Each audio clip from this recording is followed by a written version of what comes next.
thought I'd make a quick video because I've been very lucky lately with being able to feel good enough to go to like an art meeting and meet with friends and things like that. And so I'm showing you gifts that my friend gave me, my friend Nancy. She took a trip to Oregon and she bought me the cutest little Lowe's bucket for my water. So that's so cute. And that Marionberry honey in with the little bear honey. Oh my gosh, I can't wait to try that. And then she got me a color chart from Daniel Smith, like the whole big shebang. Not so cool. It's all their watercolors, all of their gouache, their Primatech line, their luminescent and iridescent ones.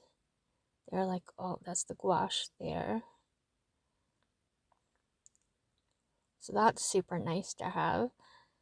And I have quite a few Daniel Smith watercolors, but I didn't have any of the new watercolor sticks. And she had gone to, I believe it was a Jerry's Artorama that she went to in Oregon, and they didn't have the new colors yet, but they had the new colored dot cards. And so they gave those to her. I hope she got one for herself because she gave me this one and it has a dot card of all of the new 2025 colors that I have not been able to get my hands on yet. And it let me test out the colors here in this video so I can decide which ones I do want to get. That's really nice. I can't believe she gave that to me.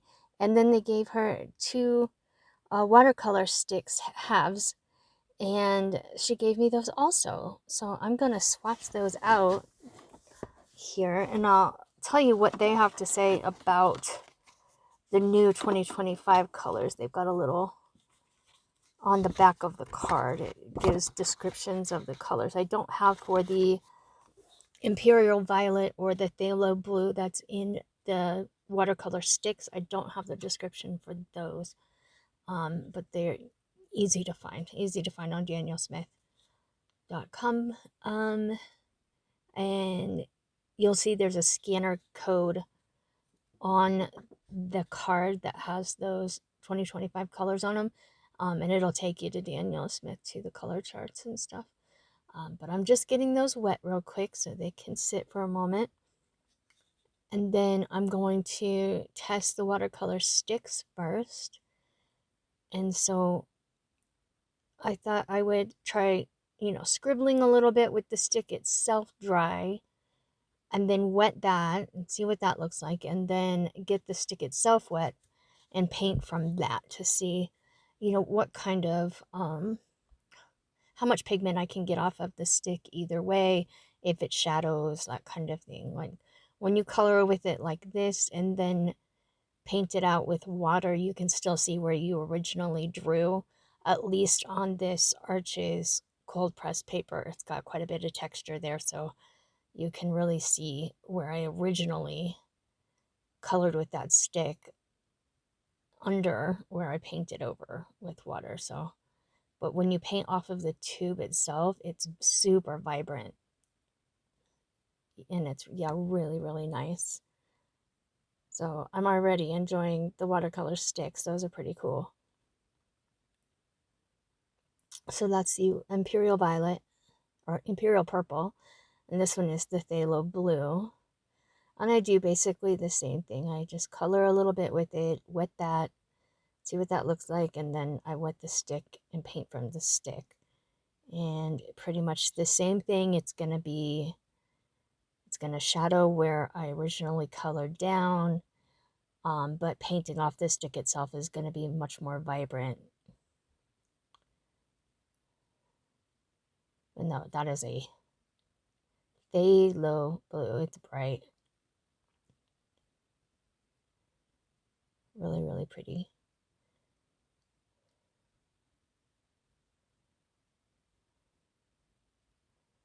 So that's the watercolor sticks. I like those. I might be getting more of those. And then we're going to get into swatching the new 2025 colors. And I'll read to you what they have to say about each color. So the first one on here is One Brilliant number 1, and a semi-opaque, non-staining, non-granulating with excellent light fastness. This light yellow is sunlight in a tube, excellent for skyscapes and floral garden paintings. Perfect for finishing highlights and negative painting techniques. It's a great addition to any palette. I really enjoyed that color. I have it from Holbein as well. I like this one better. There's something a little bit more earthy to it, I think. The next one is One Brilliant number 2. It's a non-staining, non-granulating, and semi-opaque. This light peach color leans towards orange. It is a creamsicle on a summer day. Makes great sunrise or sunset skyscapes. Like, why is it so hard for me to say that? Useful as a highlight color or in negative painting techniques. The color is a joy to work with.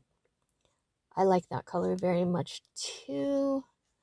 I also like the Holbein one. This one seems a little more, I don't know, creamy maybe. I'm not sure the right adjective I'm thinking of, but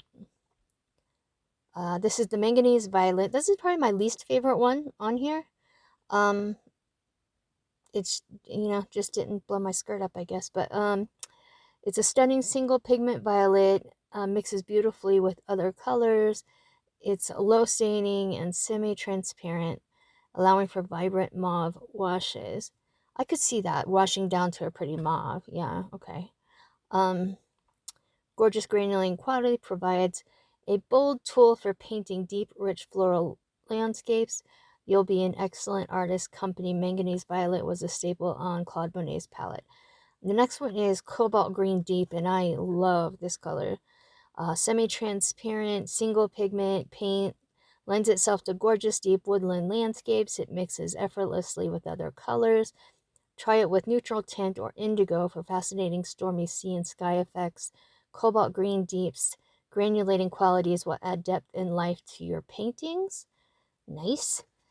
Next one is Earthy Light Red, which surprised me. I like it a lot. Earthy Light Red is a single pigment, non-staining, non-granulating, semi-opaque color with excellent light fastness. This color transports you to sunny red rock environments. This light red has hints of orange and equips you to paint joyous florals. It belongs on every palette. It's a really, really good color. I like it a lot. I'm definitely planning on picking that one up. And the last one, of course, is the most wanted, Coral Reef. Coral Reef is a light pink that's semi-opaque, non-staining, and has an excellent light fast rating. It's such a happy color, great for painting florals. This color brings to mind flamingo, shrimp, and shells. Yeah, it kind of does. Pair it with cobalt teal blue, and it whispers of sun-kissed Caribbean adventures, which I just got back from one. I was just in Puerto Rico, and these would be fantastic colors for painting there. So yeah, I really, really like these. My two favorite were probably Coral Reef and One Brilliant number 1. But I liked all of them except maybe Manganese Violet really just didn't do much for me. There's nothing I can't recreate with what I already have with that one, but yeah, I'm hoping to get all of them. But Nancy, thank you so, so much for giving this to me. I had so much fun playing with them. Maybe I can come up with a fun landscape or something that I can paint with this, but I feel so very, very lucky to have gotten it. Thank you. I love the watercolor sticks too. I'm definitely going to be doing more with those. And how well they'd probably travel. Yeah, I think I'm going to like those a lot.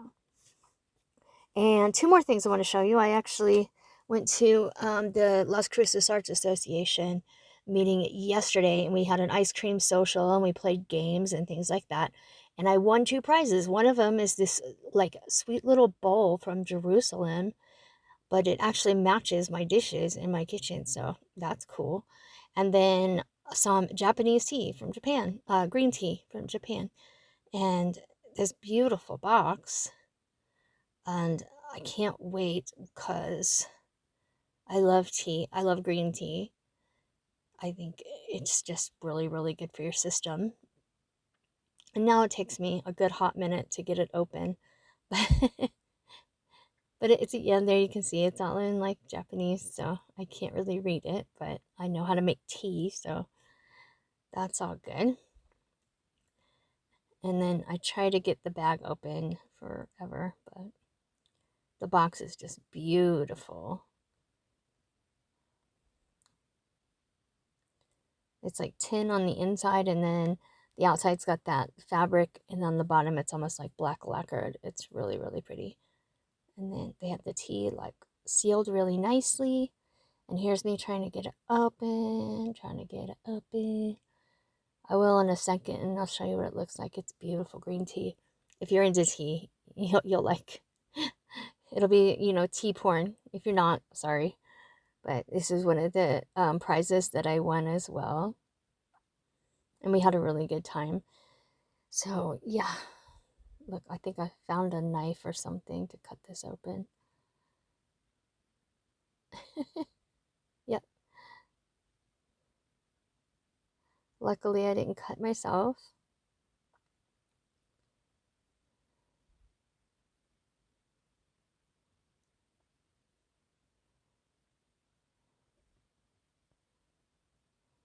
It's gorgeous tea. So I'm going to have some of that tonight with my Marionberry honey in it. And I think it's going to be amazing. Yeah. So there's that.